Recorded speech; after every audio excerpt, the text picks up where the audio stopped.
Hey everyone, it's been a while since I posted a video, and one of my friends recently got back from a big trip and started a YouTube channel to talk about some of her adventures and her trips, so that sort of inspired me to make some videos again, dust off the camera, and today I want to talk about my shed, and it's sort of a storage shed and also a workshop shed, so I wanted to hopefully give you some ideas for organization and some ideas to improve your shed or garage and your tool storage and that sort of thing. So I think, I'm not really sure where to start. I think I'll jump outside first. And tonight's drink is tea flavored with some honey that I brought back from a trip to South Korea. So there's a little nugget. So we'll go outside first. This is a 12 by 16 shed, wood shed, double door. One door usually just stays closed, but it is locking, and we'll come back in quickly before it... One good thing is a motion sensor light to put outside the door. They're about $20 or $30 from Home Depot, or maybe elsewhere for less, but definitely good for coming out here when it's dark. But the first thing I'll talk about is my lighting and my power source out here. So what I did was to avoid the cost and the pain in the butt of digging trenches for conduit and burying wires underground and paying an electrician to terminate the wires and connect them and add a sub panel or whatever else is needed. What I did was I just wired the shed as though it would have had that done, and I just added a plug that I can plug into an extension cord. So I'll show that over here. This orange cord is the extension cord that's going through the door over to the house, and it plugs into this wire here. And this wire comes to this junction box where it's then branched off on some household electrical wire that I found in my grandma's attic. So cheap project because I was able to find stuff. So I have an outlet over here by the door, and everything in the shed is run through that extension cord that comes in here. And so I'm not sure of the fire safety of any of that, but something to keep in mind as a cheaper option. You could just run an extension cord when you need power, which is what I'm doing, and it takes a few minutes, but it'd be a couple $1,000s and many hours of labor to add electronics out here, or rather run power, so, and have it slick underground. So that's the option I went for. And I also added a power inverter, which serves to I have a car battery down here, which is kind of dead, but anyway. This allows me to, what I can do is I can plug that plug for the shed right into here, and it allows me to power just the lights for a little while, so if I need to come out here at night and look around or get something yeah, it's got the low battery alarm. If I need to come out here when it's dark out and I'm not doing too much, I can just use this to flip on the lights for a little while. So I got this inverter on Craigslist for about $20, so something to think about that you can pick up for cheap and add to your shed or your garage if you don't have power out there. Next thing I think I'll talk about is the floor. So this floor looks like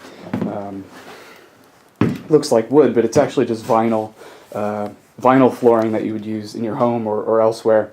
And I was looking at like sort of puzzle piece mats and things like that is the best way I can describe it for sheds and those sorts of things, but it would have been really expensive given the size of the shed, like over $200 to cover the whole place. So this is vinyl flooring I picked up at Home Depot for about $50 for a whole, I have a remnant of it here.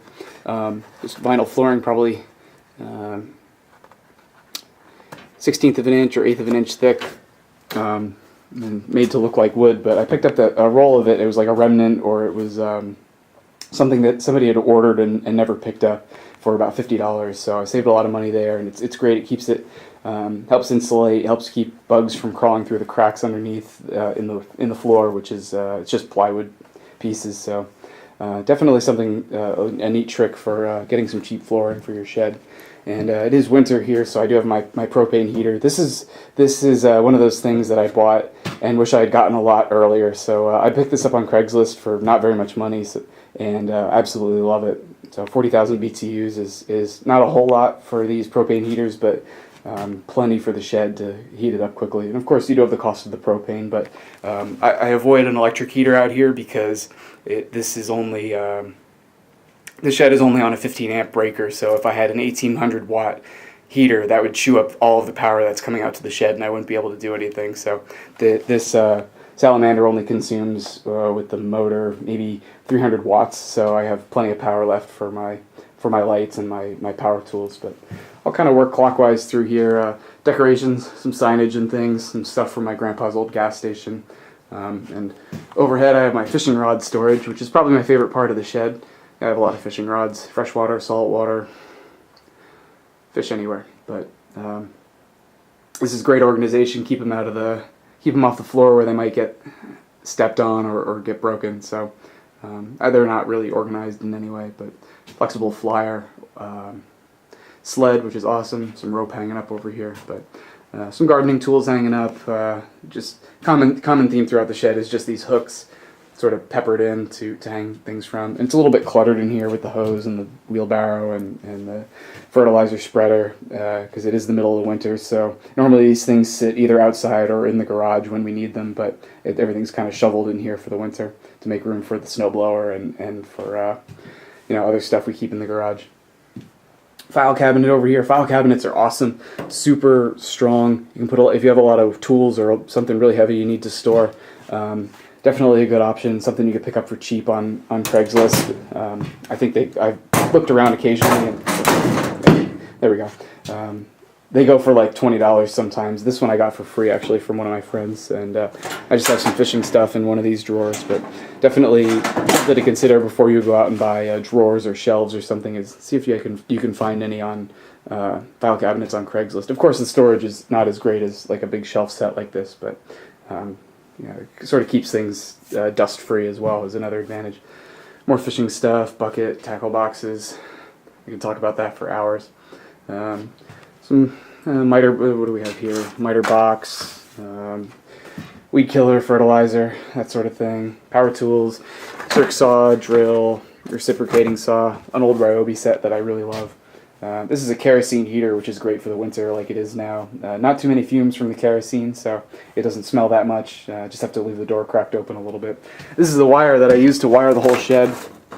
And again, I found that in my grandma's attic, so that was pretty convenient. Some wire I picked up at a garage sale, some lights. Good to have out here occasionally or working in the yard. This is a toolbox that moved up here from my garage. These Craftsman toolboxes go on sale sometimes they go on sale for about $100, and I think for the money they're well worth it. But this is a lot of like sort of woodworking and miscellaneous stuff. These are drill bits for drilling glass back when I was doing that sort of work. Hooks, these are good to have laying around, like I said, for the shed. You just need to hang something up. These are only a few dollars a piece, so it's worth having them around for the convenience. Sandpaper, hole saws, wire brushes for the drill, and actually all of these for the drill. Good to have laying around for working on the car, painting, that sort of thing. Dremel case, Dremel accessories, pop riveter, which is handy. Spade bits, spade bits. Let's see, propane stuff. I like picking up these heads at garage sales and things. That's why I have a bunch of them. And I always store the tanks with the head off because I do find that they leak slowly over time. Screws, nails. Again, something good to have laying around with the shed, just for if you need to hang something up really quickly. These long 4 3/4 inch screws are good. You throw one in the wall and you have an instant hook for whatever you want. 1/4 nuts. I call this the garage because it kind of lifts up like a garage door. Some more sort of woodworking stuff. Coffee can full of screws, which everybody has. Jigsaw, corded drill, palm sander. Don't get used too much. Usually use my corded drill, and jigsaw very occasionally. So here's the workbench over at this end. I'll sort of step through this, but this bench I picked up on Craigslist for not very much money, way less than I would have paid for the lumber, and I didn't have to build it. It was just kind of hard to transport home. I needed my pickup, so that's why I think the guy was kind of giving it away, and but you needed a couple people to lift it, so I ended up with it, and I'm happy to have it. I actually screwed it to the wall, and I have my bench grinder here, but it's screwed to the wall, so it's really solid, and I can really pound on things and wrench on things, and I know it's not going to go anywhere. So of course, what's more important in a shed or garage than a sound system? So this is an old Kenwood car stereo that my friend didn't need, so I built a little bracket out of aluminum, screwed it to the ceiling, and this has a 3.5 millimeter auxiliary input, really convenient. I have my computer plugged in, and oh, I was listening to Push Push, really old song. So that's convenient. Sometimes I just plug my phone in, but I like having my computer. And I have these cheapo speakers I got at I think at a garage sale or something. So, yeah, great for the shed. Great to have laying around for projects like this. Pegboard is awesome. It was actually pretty expensive. I want to say like $30 for a plywood-sized sheet of pegboard. And I don't have too much interesting stuff on here. Just a couple of hacksaws, clamps, C-clamps, bar clamp. Over here is just some junk. Birchwood dowels, sandblaster, metal crates, chairs. Sort of, like I said, hybrid storage and work area. T-squares. These are pretty cool, actually. Oh, it's hard to see. Let's come over here. These magnets are absolutely awesome. I got these from my grandpa from his old gas station, and they're super strong. You can hang. I've hung huge pipe wrenches on there just to see if they would hang up. But they're great to have when you're using a lot of tools. You can kind of hang them up right over your head, and you know where they are. Some screwdrivers, razor blades, tape measures, the usual stuff. Like I mentioned, bench grinder. Picked this up for not very much money. I think at a garage sale. Just have some stones on here, bolted to the bench, of course. Some empties. Got to clean those out. Caliper. One of the most used tools I have. Ashtray, of course. Also doubles as the air freshener for the shed.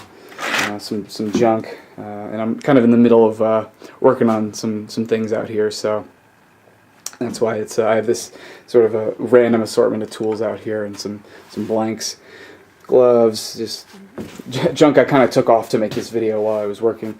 Belt sander, got this from Harbor Freight, absolutely love it. I think they have two for sale. This is the more expensive one, it's about $50, but it has adjustable speed. The cheaper one doesn't have adjustable speed. It's a little smaller. I think it's a shorter belt. It's 18-inch. This is a 21-inch, but absolutely awesome. I definitely recommend spending the extra money on the adjustable speed.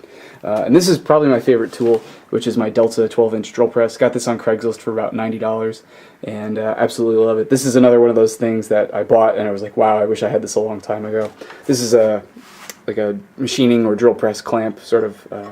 I got it from Harbor Freight, sort of a vice grip style. I have a piece of wood clamped down as a backstop for the drill press, but absolutely love this drill press. Super quiet, really strong. There's the belts to adjust the speed are up here. I don't even know how many combinations for the speed, or quite a few. And fun little thing is that the threads are perfect for a beer tap. So I have this one that I got as a prize somewhere along the line, so I put that on there as a decoration. There's the other speaker, drill bits, more and like screwdriver bits and that sort of thing.